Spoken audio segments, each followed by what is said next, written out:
Welcome to Asia House and welcome to RCEP, Looking Beyond Ratification. We're delighted to be working once again in partnership with the Chung Kong Graduate School of Business, CKGSB, to present this digital conference on the Regional Comprehensive Economic Partnership, RCEP, which came into force on the 1st of January 2022. This is the world's biggest trade deal. It's covering 30% of global GDP, almost a third of global population. It will hopefully provide a badly needed uplift to the global economy, which is still recovering from the impact of the COVID-19 pandemic, amid, of course, ongoing geopolitical tensions. We're delighted to have an array of fantastic speakers and experts with us today. In a moment, I'll introduce our keynote speaker, Dean Xiangbing from CKGSB. After his keynote remarks, which will lead us into the discussion, we'll have two panel discussions, followed by a fireside chat at the end with Indonesia's former Trade Minister, Ita Wirjawan. But first of all, I'd like to introduce our keynote speaker, Dean Xiangbing. The Dean is an expert on global trade and has embedded within CKGSB, which is one of China's leading business schools, an expertise around trade agreements, business, especially relating to China and how China interacts with the global economy. So it's my great pleasure to welcome Dean Xiangbing. Dean, over to you. Thank you, Charlie, for this kind introduction. Before I make my remarks, I would like to take this opportunity to thank Asia House, our partner, also our distinguished panelists, as well, of course, our participants. And I would like to offer my remarks on the following points. Number one, the significance and importance of RCEP cannot be overstated. According to World Bank data, by 2020, these RCEP members represent 28.9% of population, global population, 30.63% of GDP, and 28.4% of global trade. And RCEP should be appreciated, especially with the ongoing wave of protectionism and anti-globalization, and also with probably the dysfunctional WTO systems, also our inability to rejuvenate, to reconfigure this global trading system. Also with this ongoing US-China decoupling as initiated by the United States and the potentially a bifurcated global economy. So the RCEP should be appreciated in this more global context. The second point is the RCEP represent Asia's response, a contribution to promoting free trade and globalization. You know, RCEP was conceived in 2011 at the ASEAN Summit in Bali, Indonesia. In this regard, ASEAN should be congratulated for this very important initiative. And this is first major trade agreement to include China, Japan, and Korea, the three major countries in this bloc to be this trade deal. You know, we have to note that China, Japan, Korea free trade agreement was proposed in 2002. By end of last year, we have had 16 rounds of negotiations yet to be completed. And also, we have to note that with potentially the dysfunctional WTO, you see the rise of regional trade investment agreement.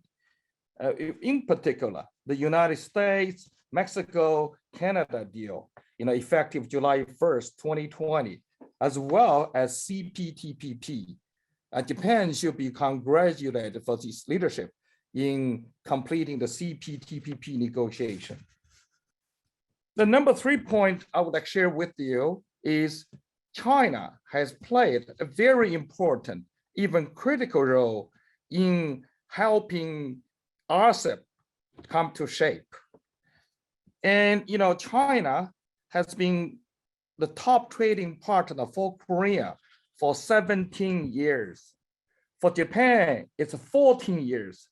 For ASEAN countries and Australia, China has been the top trading nation for 12 years. For New Zealand, China has been the top trading partner for New Zealand for 4 years. You see the critical role of China in the RCEP bloc. The last point I would share with you, I see RCEP as a beautiful example of Asian countries working together. And it really demonstrates the feasibility, the possibility, I hope the effectiveness of collective, like collaborative approach to promoting free trade, globalization, economic development, peace, and prosperity. I hope this RCEP undertaking also to become a new catalyst for more global, collective, and collaborative response to many of the global issues we face today. The only way moving forward is to be collective and collaborative, and no other approach can solve the global issues. Thank you so much. I hope that my remarks will represent the break to draw the jet from our distinguished panelists. Thank you so much for your time and for your attention. Thank you, Dean. Thank you for a fascinating overview to start our discussions today. It's very much appreciated. I should have said at the very beginning that for those who want to listen to the discussion in Chinese, we have an interpretation button at the bottom. If you look on the Zoom, you should be able to see that, and you'll get the Mandarin Chinese channel through that. Now, I want to introduce our moderator for the next for the rest of the conference. Jeremy Brown is a good friend of Asia House. We've known Jeremy since he was the minister covering Asia in the UK government, and he's gone on to do many interesting things since then. So, Jeremy, thank you so much for being with us today and taking us through these discussions. Over to you. Well, Charlie, thank you very much. It's a privilege for me to be here and to have so many hundreds of people joining this session this morning, and to have two excellent panels and a discussion ahead of us on such a central and topical issue as RCEP. So let's press on with the first panel. We've only got half an hour. What I want is for this to be as sort of big picture as possible, for us to wrestle with the political, Ini nggak bisa dibuka loh videonya. Of this agreement and take our lead from Xiangbing's excellent introductory comments, which set that context very usefully for all of us. So let's run through the speakers. Everybody's going to introduce themselves and say a brief word or two, and then we'll get into a more free-flowing conversation. And the first of our four panelists on the first panel is Anna Robineau. Anna, over to you. Anna, can you see? I think you're on mute. Yeah. Thank you, Jeremy. First of all, good morning to those listening in from Europe, and good afternoon to those who are in Asia. I am Anna Robineau, as mentioned. I am currently a a special advisor to the Secretary General of the ASEAN Secretariat. I used to be the director for market integration, and my involvement in RCEP you can take from both sides. I started RCEP back in 2011 to 2014. I also acted as chief negotiator for the Philippines for RCEP, and then went back to the Secretariat to complete the RCEP negotiations. The decision made by ASEAN 10 years ago to call on its FTA partners, whoever wants to support the guidelines it has developed to consolidate the bilateral FTAs with them, was perhaps the boldest move ASEAN has ever made. The question was, what if no one joined? What if only one or two joined? But all six of them, including India, joined the RCEP negotiations that took 8 years to complete, albeit without India in the end. With all the challenges encountered along the way, it was for us, those who are involved in the negotiations, a significant accomplishment that RCEP agreement was eventually signed and entry into force Coming just a little over a year later, RCEP entered into force on January 1, 2022 for 6 ASEAN member states and 4 non-ASEAN signatory states. Korea will come on board 1 month later. We're anxiously waiting for the rest of the signatory states to complete the ratification process in the early part of this year. So what is next? We have to keep in mind, and these are 2 of my key messages. One is, as a critical framework for regional and global trade and investment, the changes that RCEP brings to the geopolitical landscape in the region would be good for businesses operating not only within the region, but outside the region as well.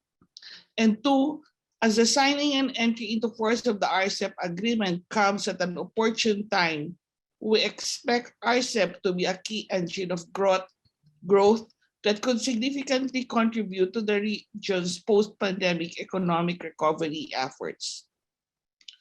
RCEP may not have necessarily brought major changes in the trading patterns of ASEAN member states and their FTA partners, especially in terms of market access, given that RCEP and the +1 FTAs are to be implemented in parallel, and businesses are just given the opportunity of choosing which FTA would they benefit the most. But having said that, value chains and production networks in the ASEAN region that are mostly from production hubs set up in the earlier days to take advantage of the opportunities arising from ASEAN economic integration efforts are most likely to benefit from RCEP. They're most likely to rethink and reconfigure their sourcing patterns in the region to boost their rank and position in the market. We also expect RCEP to somehow compensate for any economic loss that the trade tension between major economies and the COVID-19 pandemic have caused economic players in the region. We also have to note that RCEP remains open to India, that it could accede to the agreement without waiting for 180 days from the agreement's entry into force. After 180 days from January 1, RCEP will be open for other economies to join. With RCEP's open. Yeah, I'm about to wipe. Go on. So just conclude it, because I want everybody to have a chance to have their. RCEP's open accession clause will envisage stronger and more resilient supply chains that open up more market opportunities, more jobs, and consequently a closely integrated economy. Allow me to end with that. I look forward to hearing the thoughts and insights of the others. Thank you. Very, very good introduction. Let's move straight on to Tetsuya Watanabe, who is with us from Tokyo. Thank you, Minister, Excellency. And my name is Watanabe. I'm Vice President of RIETI, Research Institute of Trade and the Industry. I was a former negotiator at the Japanese Ministry of Economy and Trade and Industry, and I myself was involved in the launch and the negotiation of the RCEP. I'm very pleased to have it ratified.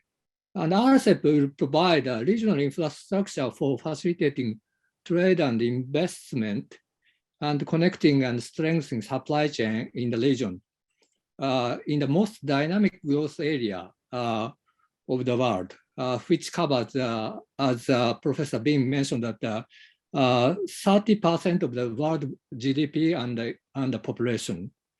And RCEP reduces barriers in trading goods, services and investment, and it also provides rules in digital trade, intellectual property, and custom facilitations.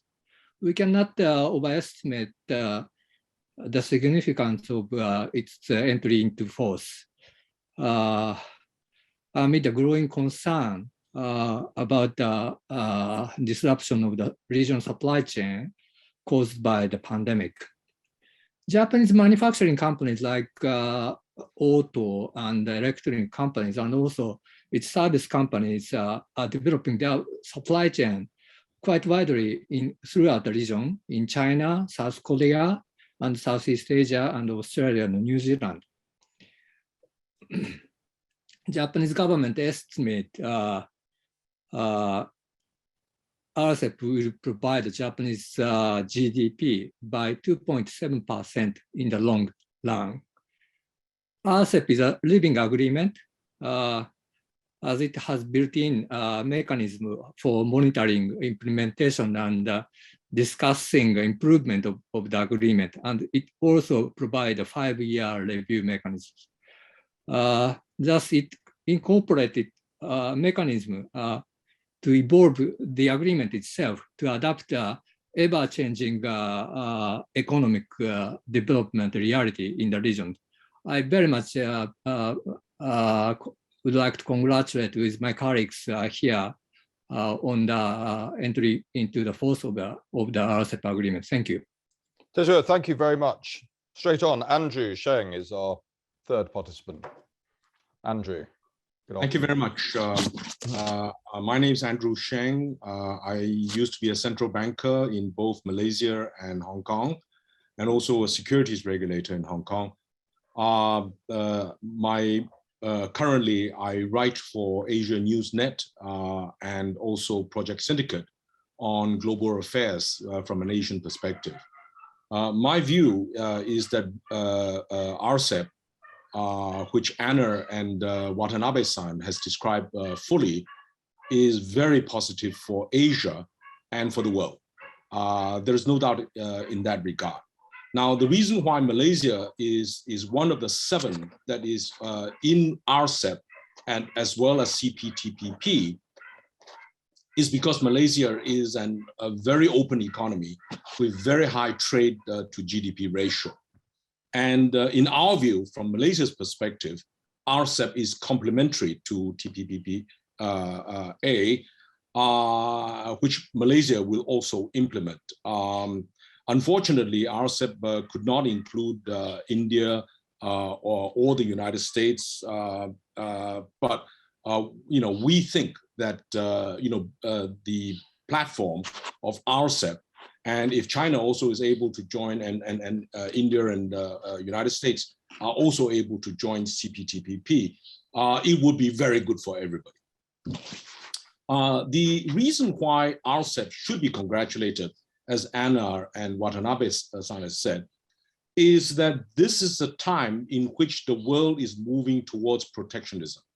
And the more we push for free trade, lowering trade barriers, including lowering investment barriers, which is even more important at a time when geopolitical tensions are growing, is that RCEP could also become a back channel in which more and more people are able to discuss and try and build bridges together rather than trying to cut ties.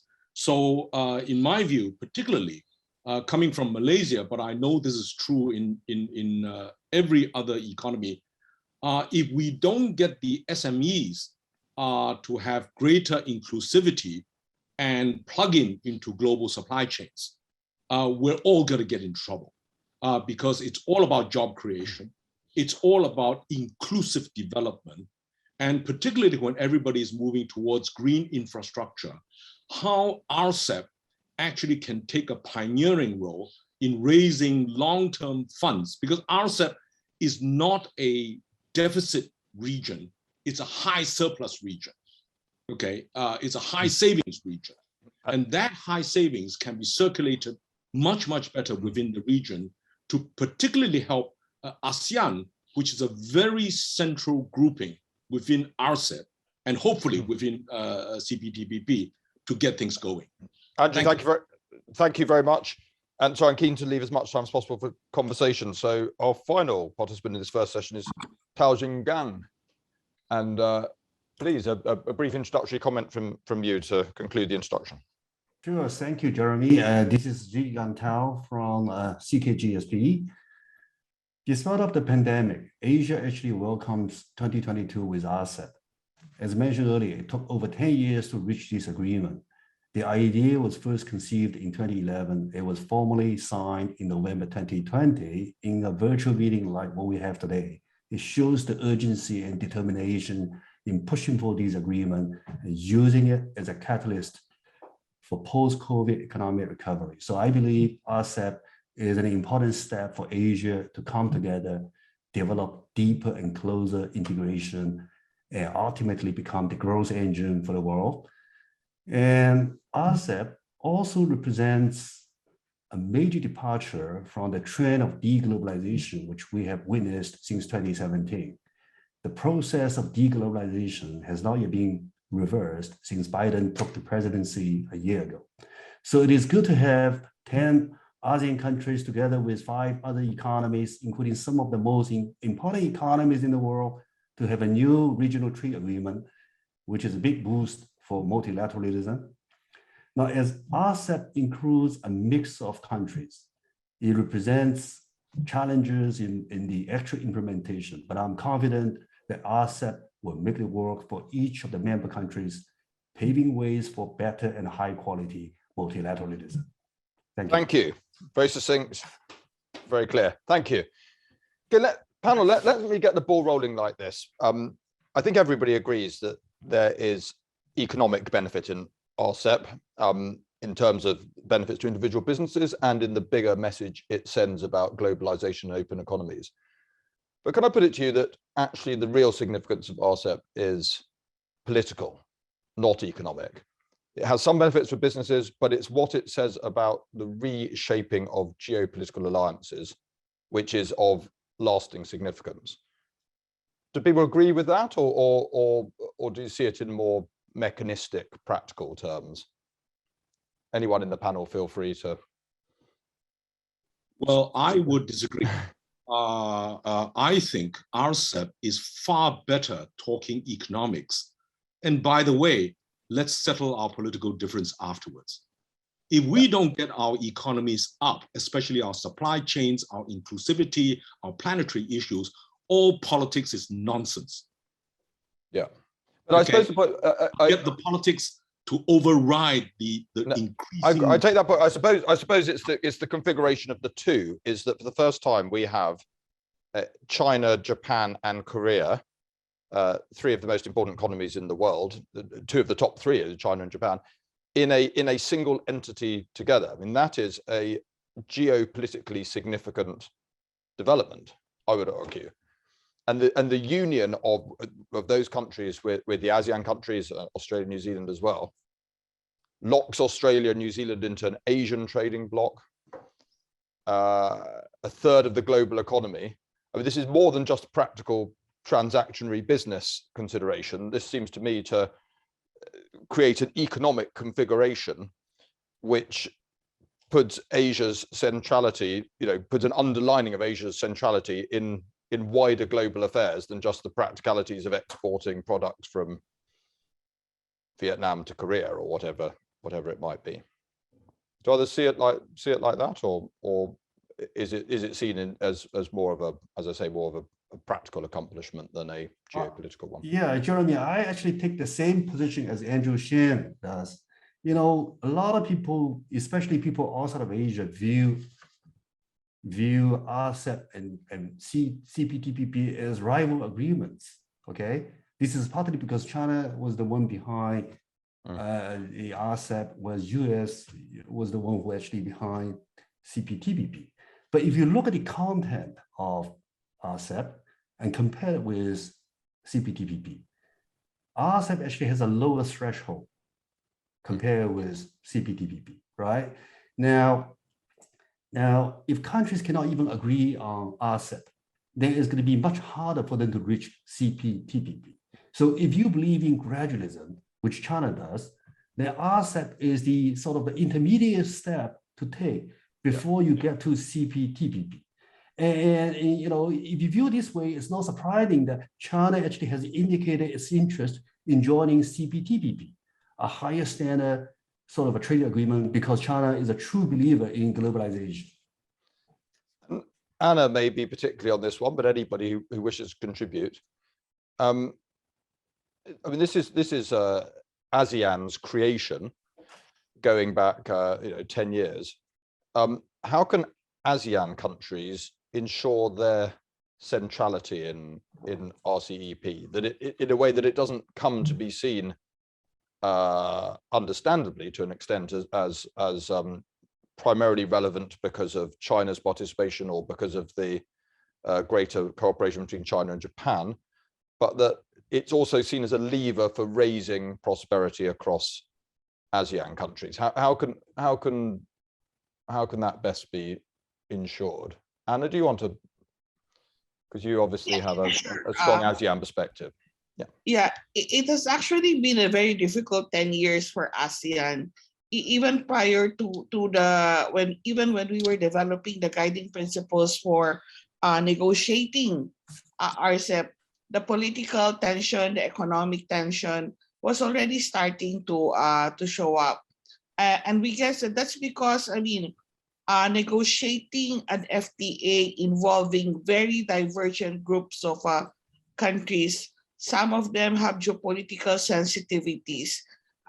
It would really be difficult. But our main objective at that time was just to consolidate the +1 FTAs, and we thought that was it. But we realized later that in the case of China, Japan, and Korea, they do not have bilateral FTAs of their own. So negotiations have been very difficult. Plus the likes of those countries who were involved in the CPTPP were TPP-izing RCEP. So that's where ASEAN really has to put its feet down, playing this very central role. We have to play the honest broker in most instances between these countries that were in conflict in terms of position. In the end, when it has really become important that we have to conclude, well, we just overcame those sensitivities and tensions in the negotiations, thus giving us an agreement and negotiations to conclude and an agreement to sign. Jeremy, just one quick interruption. People tend to forget ASEAN as a group will be the 4th largest economy in the world, even by GDP. You know, the latest estimates is $6.7 trillion, which is not chicken feed. It's larger than either Germany or Japan singly. So you know, don't dismiss ASEAN as if it's going to be a junior partner in this. What I really like about RCEP is that we treat everybody as equal partners. I suppose the point I'm making is that it's a very well made point, because I think sometimes people perceive ASEAN to be less than some of its parts, and actually collectively it's very significant in economic terms and population terms. I suppose it's for particularly the less prosperous ASEAN countries, whether they can feel a sort of strong sense of ownership of the agreement and that they can see it as a route to enhanced trade and prosperity for them. What do you think? I mean, is that generally the case? Would you say in as I say, some of those countries in ASEAN that are smaller economies? Anna, maybe you would like to contribute? Yeah, sure. Actually, yeah, we have smaller economies. We have 3 least developed countries. But you see, as you would see in the guiding principles, we have followed the WTO's SND. All throughout the negotiations, SND, special and differential treatment. We have given these countries special and differential treatment, aside from the additional flexibility that would give time for them to actually absorb higher levels of commitment. But I guess more importantly, we have this development dimension in the FTA. We have an eco-tech chapter. I think it's the first FTA. ASEAN's FTAs are the first in the world that has eco-tech chapter, economic cooperation and technical assistance. This is where funds are provided for them to actually do technical assistance or to enjoy technical assistance and capacity building to enable them to implement commitments they have made. So basically, we have operated on that basis. That's why we were able to get in or get a buy-in from those least developed countries. Okay, thank you very much. I'm going to do 2 more quick questions before we go to questions from people who are watching. First one is to Tetsuya. Can I see you on the screen? Yes. from a Japanese perspective, how important is the opportunity for enhanced bilateral trade with China? For those, I mean, I'm sitting here in London. You've got, you know, the second and third biggest economy in the world next to each other. Do you think we should anticipate RCEP being a catalyst for greater Japanese-Chinese economic relations in the next 10, 20 years? Thank you very much. As you mentioned, that the economic relation between our two countries are very significant, and many Japanese companies, we have a lot of export and import vis-a-vis China, and many Japanese companies invest and operate in China, and we are closely connected together. And in this perspective, as someone mentioned, that RCEP will provide virtually, or in effect, sort of FTA arrangement within the mechanism among the Japan and China and Republic of Korea. So it reduces, RCEP reduces bilaterally between Japan and China on many tariff barriers of many car and car component products. So it's virtually incorporated already in the bilateral arrangement between our two countries. Thank you. Thanks. It's very encouraging. Final question to anybody who wishes to take it from the panel. How much does it matter that India have not signed up? I mean, in sort of percentage reduction of value, I mean, this is this will become the most populous country in the world fairly soon. It's a growing economy. Obviously, RCEP is a very important union of nations, even without Indian participation. But how big a negative is it that for the time being, India has decided not to join? Or should we just, leave that to one side and, not worry about the negatives and concentrate on the positives? Let me say this. Go on. It's a real pity that India has not joined. But, I noticed a comment in the chat that ASEAN is a copy of the EC. I beg to differ. ASEAN is uniquely different. Yeah. ASEAN works on a consensus. Yeah, and it doesn't have a supranational sort of dimension. Is that no? Need to join. It doesn't really matter. You join later. It's a very open mashwar. And have India made? I mean, is this a genuinely historical, geostrategic, political mistake by India to not join this? In the same way, you could argue it is for the Americans not to join the CPTPP. That here we are putting together the institutions of trade for the Asian century, and very big countries, in the first case India and in the second case America, have decided not to come to the party in a way that you can understand in short-term domestic political considerations, but in a medium to longer term geopolitical considerations. Is that a big mistake by the Indians, a big mistake by the Americans in the case of CPTPP? Well, in ASEAN, we don't criticize each other. No, well, I'm being provocative. Let's go. Others can join us. We welcome you, but we're not going to comment on. That's probably the best way. Look, I've got some questions here. Others may or may not see it in those terms, and that's for them to decide. Right. First question I got is from Paul, from Arab. Paul, are you with us? Hi, Jeremy. I am indeed. Far away.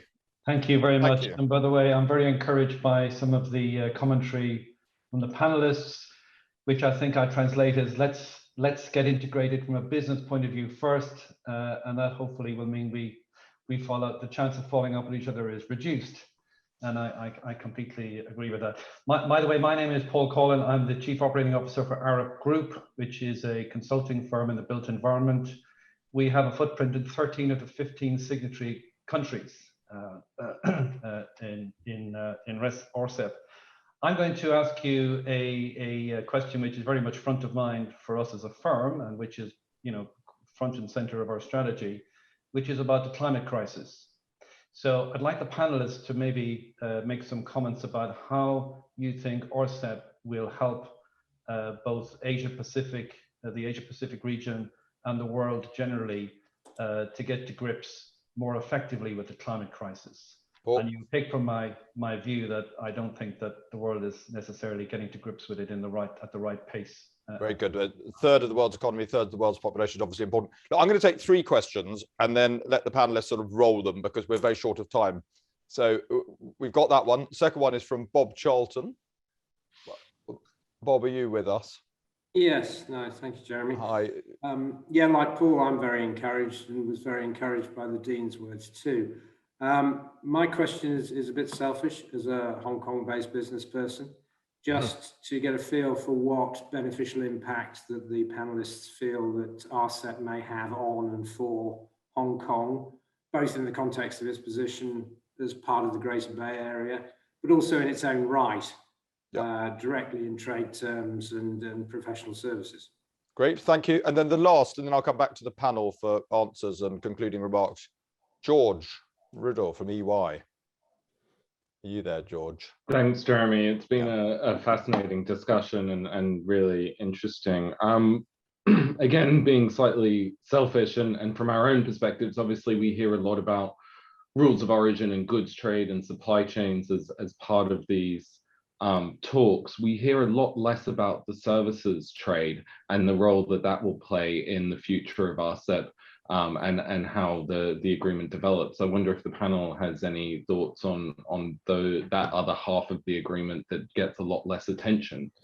Very good, thank you. Now we've only got a minute or two of this session left, everyone. So please can everybody not try and answer every question. But Paul talked about climate change. Bob talked about specific impact on Hong Kong, which Andrew, with your expertise, maybe that would be one that you could field.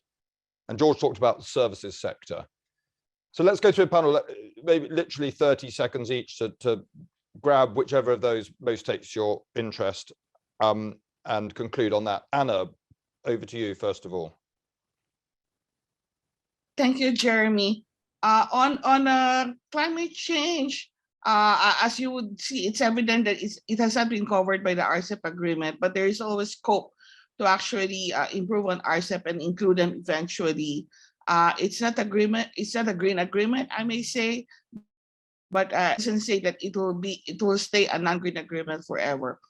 On services, I could possibly say that compared to the ASEAN +1 FTAs, the services chapter of the RCEP agreement is very much going beyond what is there in the existing +1 FTAs. It even goes beyond, I mean, in terms of disciplines, beyond ASEAN's own internal services agreement. So the attention is there, the emphasis was there, but because trade in goods is the heart and center, or has been one that has been rules-based, that's why it's been put, emphasis has been put there.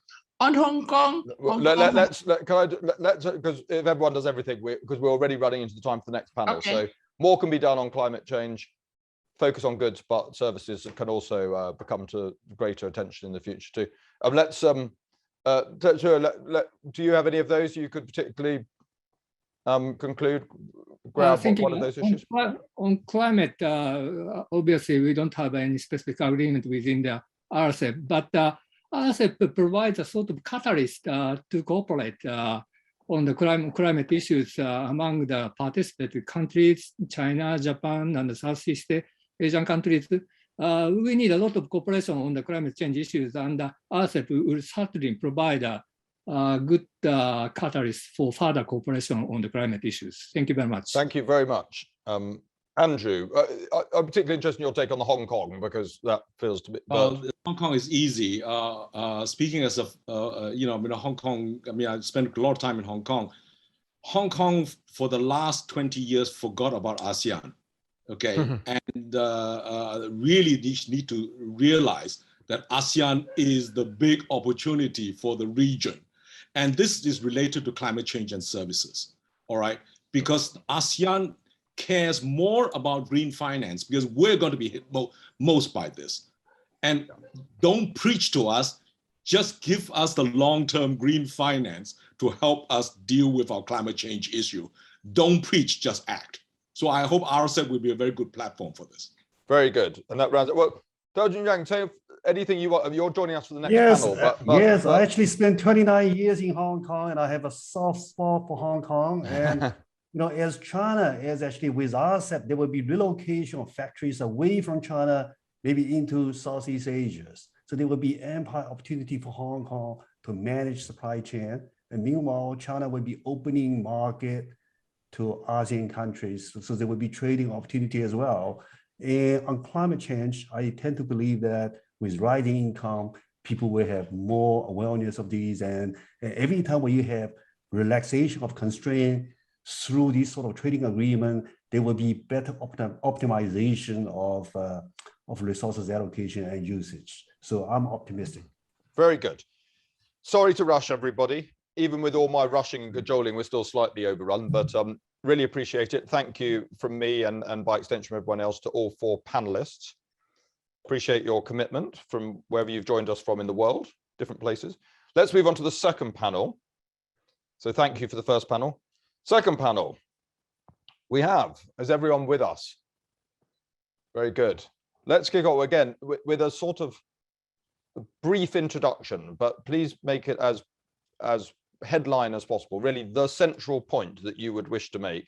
So the second panel is focusing on RCEP for business, the impact for business. And I suppose the first one I was trying to look a little bit more at the political, geopolitical, strategic implications of RCEP. Second time, we've got 20 minutes now on the sort of nuts and bolts a bit more of the agreement. So let's start with Shanita Kamdani. And then say hello and a central point, if you're with us. Hi. Hi, hello. Hi, excellent. I'm from Jakarta. My name is Shinta Kamdani, and well, I'm actually the coordinating deputy chairwoman of the Indonesian Chamber of Commerce and Industry. I think as far as RCEP concerned, at the moment we are in the process of ratification. There's been delays, so we've been pushing the government. The parliament is right now in the process of ratification. I think there are many expectations among the business in Indonesia for the RCEP to be implemented. Obviously, first is the broader market access to RCEP countries compared to the ASEAN +1 FTA. I think some products which are formally on sensitive list on exclusion and the ASEAN +1 can definitely get greater market concession. So that's the first, the broader market access. The second is obviously the consolidations of the rules of origin and digital trade facilitation. I think the RCEP RO rules are being consolidated right now to a single set of RO and removing some of the spaghetti bowl effects in custom procedures. And I think this is very important for us to be able to expand and deepen the regional supply and value chain. I think third is definitely greater accessibility for the FTA flows in ASEAN, and owing to the fact that our CEP commitments on trade and services and investment chapters are greater than the trade and services commitment in ASEAN +1, and also provide more enhanced rule for transparency and predictability on the regulation, including financial services, and reducing barriers to more cross-border supply of professional services and so forth. Lastly, also is RCEP speeds of Indonesia's own structural reform agenda and very potential in positioning Indonesia as the regional production base.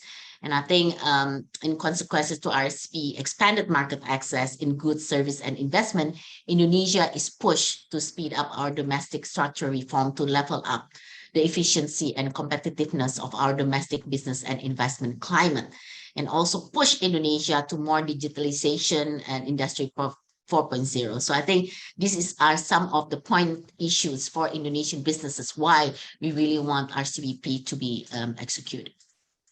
Good, thank you. Very hitting lots of nails on the head. Professor Zhao Jingang, hello again. Yeah, you and me have hello. survived into the second panel. So, Yes. is there anything say Let me again? just say that I've been following reactions in China by reading newspapers, watching CCTV, and also talking to the alumni and students of Cheung Kong Graduate School of Business, which is the leading business school in China. The reactions towards RCEP, joining RCEP, are highly positive and forward-looking. And China has been a true believer in globalization, has benefited immensely in the last 40 years. So yes, it is embracing for opportunities as well as challenges from joining RCEP. And in fact, CKGSB has a very popular executive education program teaching executives how to do trade and investment with ASEAN countries. So I stop here. Very good. And our final panelist is Robert Yap for this second brief panel. Robert, would you like to, if you're with us, can you say hello and just make your key observation to get the conversation rolling? Okay. Well, as a business, I think RCEP is actually for business. I think all of us are very familiar with the ASEAN journey. I think the ASEAN journey has been slow, but I think it has been moving. So whatever that we are doing from the ASEAN centricity, I think is something that give us a very strong foundation, right, as a group to be able to connect with the other bigger countries. So ASEAN +5 today, I think you have this RCEP thing is definitely a good thing.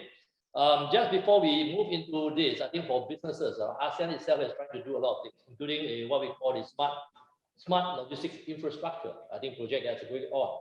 I think with COVID and supply chain resilience challenges and so on, I think this become even more important. I think everybody realized that, and taking on to the platform of RCEP, it become more interesting, right? Because ASEAN connectivity with China, ASEAN connectivity Australia, New Zealand, Japan, Korea, and so on, becomes something that is able, right, to leverage on its big smart infrastructure program that's already in motion, right? Like last year, we launched what we call the Vietnam Superport, right? As a connectivity hub on ASEAN itself for intra-ASEAN, right, movement. At the same time, and also connecting that to China for China ASEAN connectivity, and obviously the rest of the other countries. I think this is something that I thought would be very interesting. RCEP provide even bigger opportunities for all of us. Businesses should be very, very positive with that. The only slight disappointment is that India somehow did not come into the party, right? But I guess we just have to wait for the right time. I think at the right time, probably India will join. So that's just my feeling of what people. Very good. Not attending parties is a strength in current British domestic politics for people who are making a parochial but topical point. Let me on thank you all. Businesses, everybody's been very positive so far. Are there any, maybe the answer is a straightforward no, and in which case just say no. Are there any negative consequences? I mean, what motivated the Indians to say no, at least for the time being? Shincho and others, are there any of those anxieties in Indonesia, or for that matter in any of the other signatory nations, or do you three all see this as you know, pretty unequivocally a good deal, a good arrangement, a good way to go forward?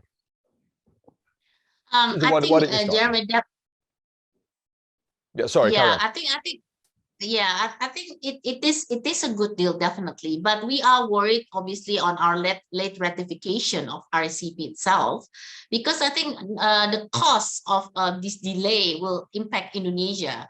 I think studies have found that joining RCEP will cost Indonesia greater trade imbalance by almost $500 million, but it will also generate us welfare gain up to $1.52 billion, and also export and so forth. Can I interrupt? What is the cause for Indonesian foot dragging the sort of slowness from It's Jakarta? just a parliament issue. So this is something that I think parliament is reviewing it. This is a process issue. So it's not it's not that they're against it, obviously, but there's a process that caused delay. So we are optimistic they will eventually approve it, but when, right? And I think this delay costs us, and Indonesia will be left behind, because right now there's a lot of demand of Indonesian export goods, maybe also diverted to other ASEAN countries. And I think Vietnam, Thailand is already taking advantage of that. And also the investment side, that can also be taken away. So I think while we are now also having challenges in rising the competitiveness of national business climate and improve our competitive in the local business, we also need to focus on MSME, yeah, because Indonesia 90% are SMEs, Jeremy. Yeah. And I think RCEP requires also a lot of structural changes in Indonesia itself. We need to do the structural reform. So, in a good way, will it impose? Impose maybe is a strong word, but will create mechanisms or incentives within Indonesia to make reforms which are economically necessary, even if RCEP didn't exist? In other words, this is a positive stimulus to economic reform in Indonesia. Yes, it's pushed us to have to do the structural reform, right? And we are actually already now have done the biggest structural reform through the omnibus law. But I want to come back to the MSME, because I think this is very important, that MSME also understand and comply to the rule to trade in the RCEP. Because of majority of our businesses are from the SMEs, I think this socialization and education standard, we're talking about standardization and so forth. This is an important part, including the trade financing and so forth. So I think the government needs to step in to assist the Indonesian business, primarily MSME, in raising this level of competitiveness. So I think this is going to be quite a challenge for Indonesia. While in itself already part of it, but we need to get ourselves also ready and push ourselves to take advantage of this situation. The other thing that I wanted to mention also, there is a risk of greater trade imbalance, obviously, if this takes place, because the studies found that RCEP can potentially increase Indonesia also trade deficit to about $491 million primarily against partner countries, to which Indonesia already suffer a sizable trade deficit like China.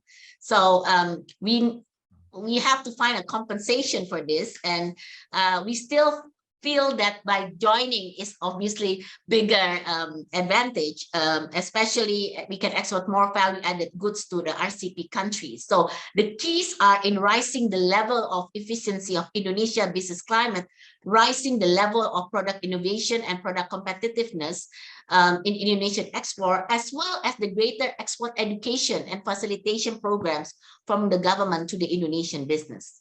Okay, very comprehensive. Well, Robert. let me just say. Oh no, sorry, go on. Let's keep it order. Yeah, okay. Yes, I just want to comment that Indonesia's trade deficit against China will drop when Chinese factories relocate to Indonesia.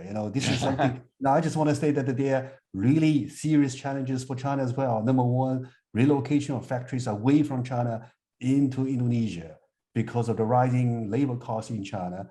More importantly, because of the US tariff on China.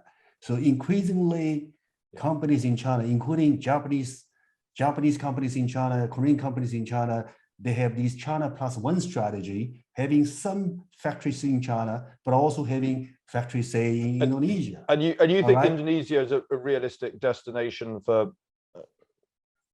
Does it matter? It's a bit less geographically proximate than Vietnam, for example. Yeah, for certain, it could be Indonesia, it could be Vietnam, for certain sort of low-tech industries, for low-tech segments of the industries. So there will be job losses in China.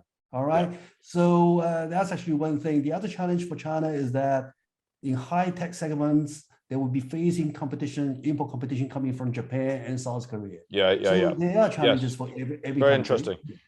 Yes. So you're getting exactly from the advanced economies on your doorstep, and also, But then is that an important evolutionary step in the ongoing development of the Chinese economy, that the jobs that the West used to export to China because they were relatively low-skilled jobs, China will now, especially with population pressures as well, will start to export some of those jobs more than already is the case within Southeast Asia?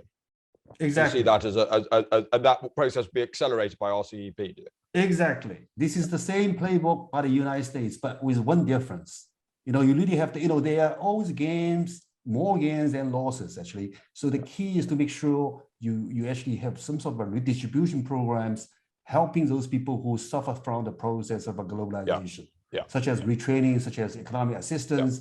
Carbon prosperity is something along these lines. So you have to make sure people are really taking very care good. Robert, I'm conscious that I haven't given you a second bite at the cherry. Are there any particular perspectives that you'd wish to add? Yeah, I'm looking at this from a perspective of the China plus one. I think the China-US tension created some form of a shift, right, in the way that the supply chain works, and that has benefited somehow ASEAN, right? So I do not know moving forward with RCEP and all that whether it is going to be more plus or a slight minus. I think this is something that because of the China-US tension, depending on how it carries on that basis. But on a whole, I would think that this is more plus than minus, right? In the sense that RCEP itself gives us a better access, right, to ship. I mean, supply chain, cross-border become much easier, seamless. For it to become. At the same time, I think this cross-border how can that elevate, right, through training, to skills, to bring everybody up to the level. I think this is something that's very important. For example, this shift of manufacturing into Vietnam, Indonesia, and so on. There's a lot of transfer of skills, right? Yeah. How do we actually benefit all our lesser population so that we can bring everybody up? Very good. Look, we're due to finish in 1 minute, and I want to take some questions. So we don't have enough time, but let's try at least one question. Chanella from HSBC. It may be more of a mini statement, Chanella, but are you with us? Yes, I am. Thanks, Jeremy, and thank you to our speakers as well. My quick question is, what countries do the speakers think beyond India might look to actually join RCEP in the future, and how realistic might this be? Okay, I'm going to apologise to Steve from Atlati and Guy from CBI because I don't have time for their questions. They're next on my list, but that is a brilliant concluding question. So everyone, very briefly, in a number of words, who could be the future signatories to RCEP? How might it expand in the years and decades ahead? Let's do it in order. Shinta, how do you see it going in the future?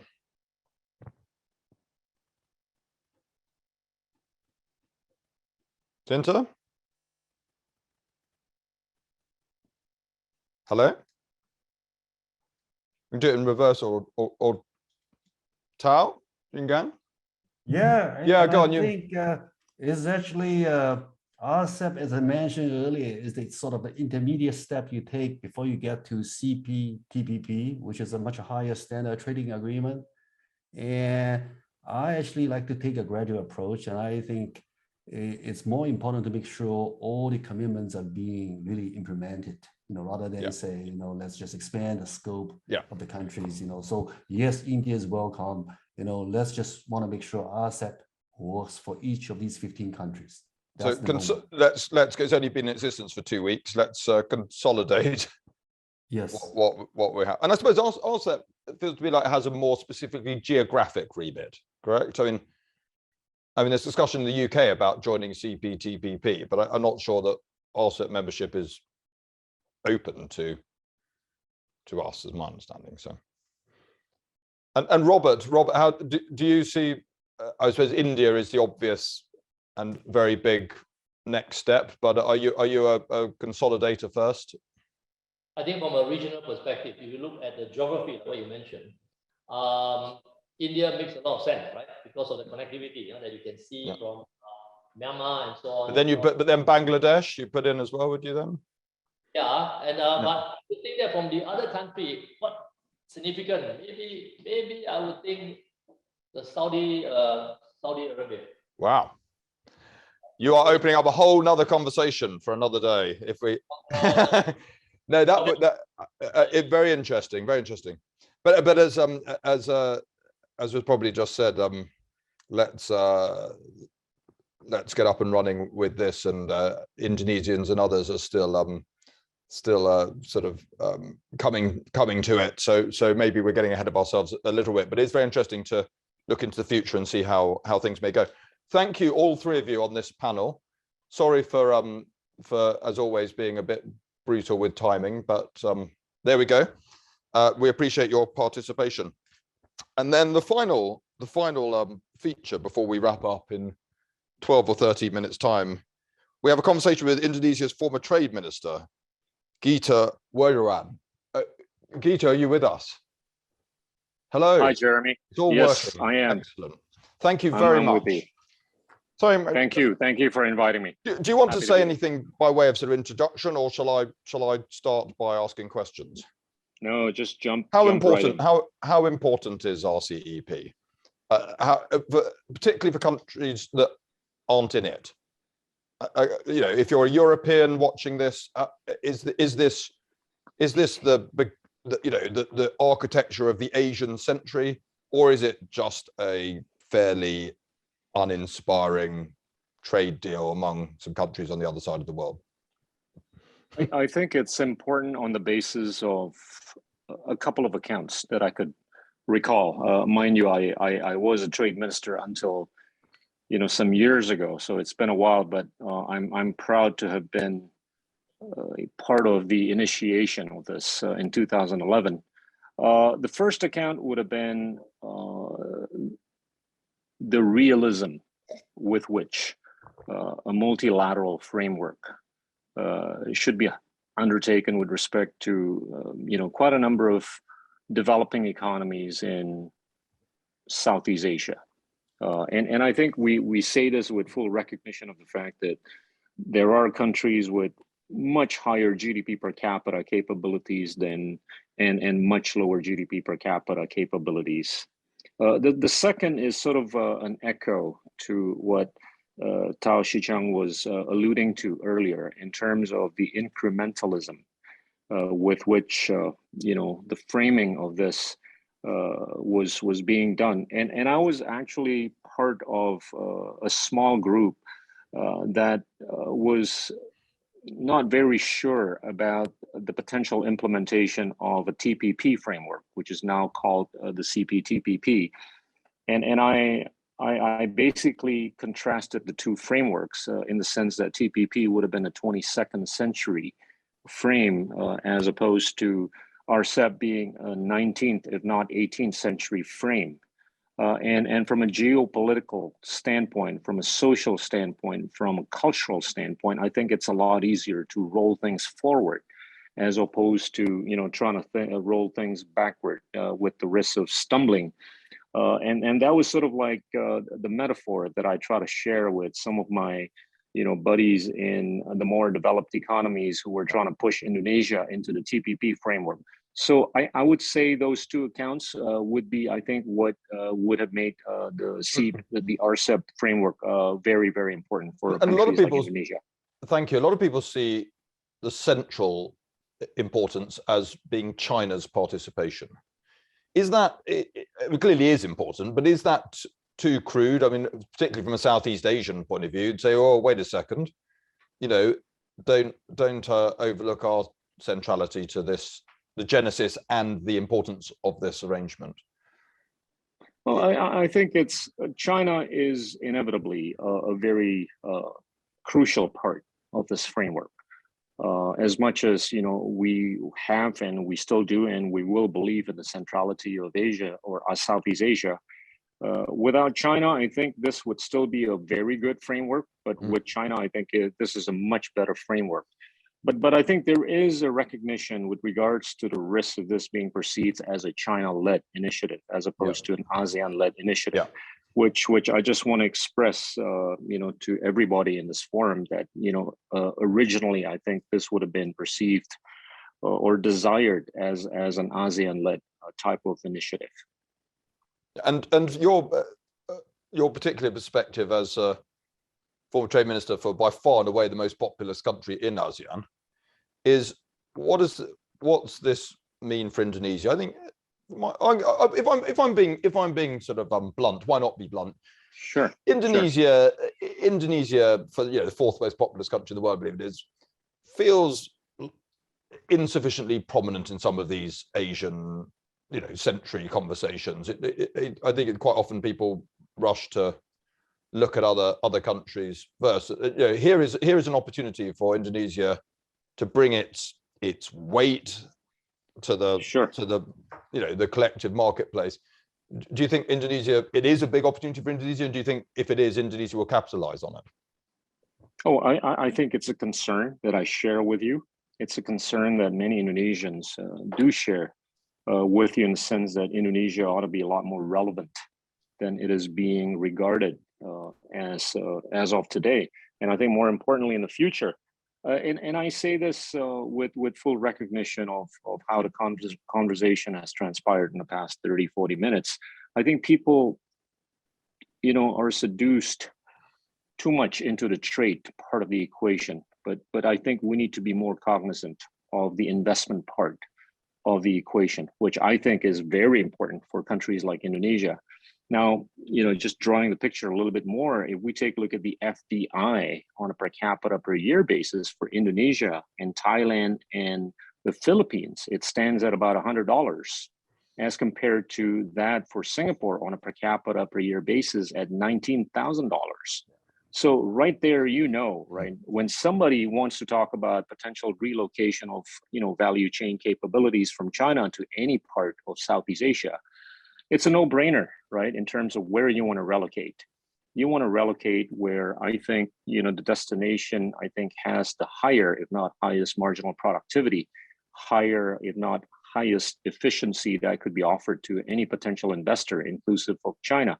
So I think that point of FDI, which stands at a very low level for countries like the Philippines, Thailand, and Indonesia, needs to be addressed in the conversations with anybody, not just within RCEP, but beyond RCEP. I'm going to take a question or two. An unashamedly political question. My background's in politics rather than business. Sure. Leave aside whether this helps a business that wants to export product, a product from Vietnam to the Philippines or Philippines to Japan or whatever it might be. If you look at this in the broad sweep of history, the Asian century, the waning relative power of the United States of America having been the country that dominated the 20th century, China being the central actor in the Asian century, but not the only actor. How important is this agreement as part of that narrative arc? If I'm writing a history of the 21st century, 78 years from now, I might even write it a bit before the century ends, because I don't think I'll make the end of it.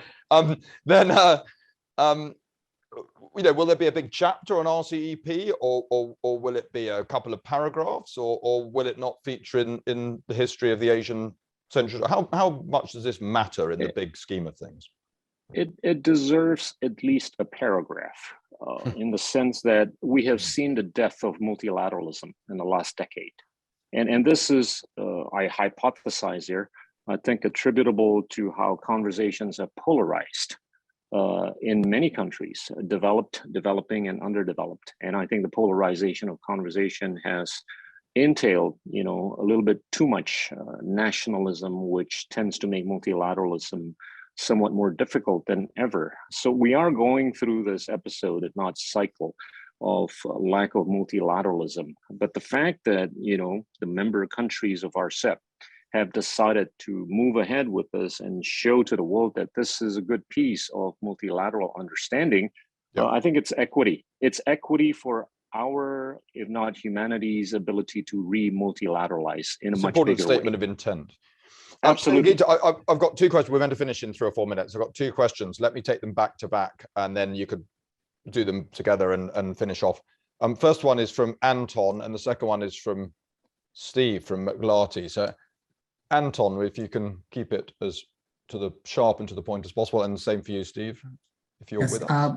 Thank you, Pak Gita. I work for IHS Market. I used to work for the BBC. I think you were a member of the government when the ASEAN-China free trade area came into effect or became effective. How do you think that has affected the Indonesian economy, particularly its industry? Question 2, if I may. I interviewed a member of parliament in the early 2010s, and he was concerned at the influx of Chinese manufacturing products, specifically steel at that time. And that person is now a very important member of the cabinet. Do you expect any opposition or concerns about ratification of RCEP?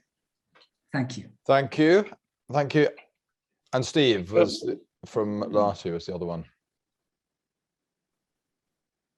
Go ahead. Do you want to ask the second question, or you want me to ask? Okay. Hi, Minister. Steve Oken, based in Singapore. RCEP's a really significant 20th century trade agreement. It's really significant when it comes to manufacturing and supply chain, but it doesn't really touch on the 21st century issues businesses need.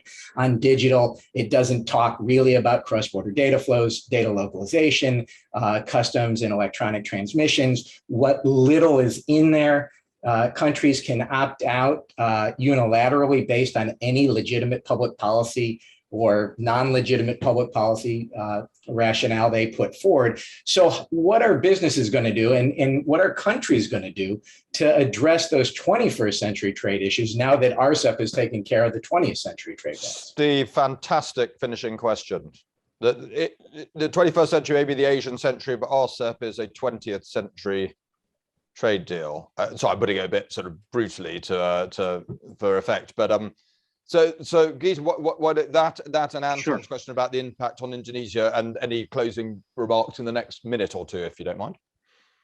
For the average Laotian, Cambodian, and Indonesian, what matters more is to be able to create jobs by way of the building of a factory, the typical brick and mortar, before we start talking about data privacy, before we start talking about whether or not we want to embrace GDPR, intellectual property, human rights, and all that good stuff. I do agree with you. Eventually, we've got to embrace the kind of framework that's symbolic, if not representative, of the 22nd century.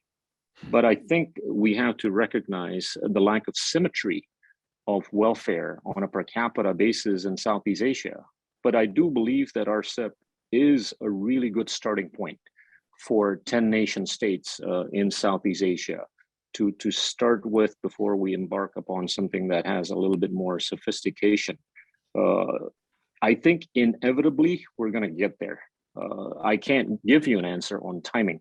Now, with regards to the first question in terms of the China-Indonesia free trade, in terms of the influx of Chinese goods or products coming to Indonesia, I think we tend to lose sight of the importance of the long term.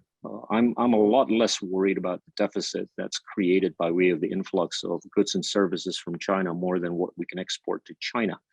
I would be a lot more concerned about whether or not we're doing what we have to do in terms of getting more money into Indonesia so that we can actually ramp up our educational narratives, so that we can actually start building the things that we need to be building so that we can actually move up the value chain. Those, I think, are things that are a lot more important in the long term. So I do believe that the ratification of RCEP will take place. And as you know, a friend of mine had alluded to earlier, it is a process related issue, and it's more a matter of time. And Indonesia stands at a marginal productivity of only $24,000 on a per capita per year basis compared to the Singapores of the world. And I keep referring to Singapore because I think Singapore is the LeBron James when it comes to FDI, when it comes to productivity. You know, they stand at about $170,000 on a per capita per year basis for marginal productivity. So we've got to use the Singapore example as an inspiration so that we can actually properly, if not more properly, multilateralize by way of talking the language that's already been expressed or articulated in a frame such as the TPP or the CPTPP. Keita, thank you. Time waits for no one, but that was a fantastic way to wrap up the session. So thank you to you personally. Thank you to all of our participants, which I won't name in the interest of time. Thank you, though, to CKGSB. Thanks to Asia House for hosting us. Thanks most of all to all of you in Asia for hanging on at the end of the working day and for delaying your working day if you joined us from the UK or elsewhere in Europe. So that was a great session, I felt. I hope you agreed. And thank you very much, all of you, for attending. Goodbye. Thank you, Jeremy. Just to finally wrap up from Asia House, thank you so much to Jeremy, to all the panelists. Jeremy said all the thanks, but especially to CKGSB. Delighted to work in partnership with you again. Thank you to all of you for joining online. Thank you for your questions. I'm sorry we couldn't get to everybody, but we really do appreciate your participation. And we hope we'll see you online again soon. Our next digital conference will be coming up very soon. On the 26th of January, we'll be looking at the net zero transition. Check out asiahouse.org. All the details are there. Thanks again to everyone, and stay safe and goodbye for now.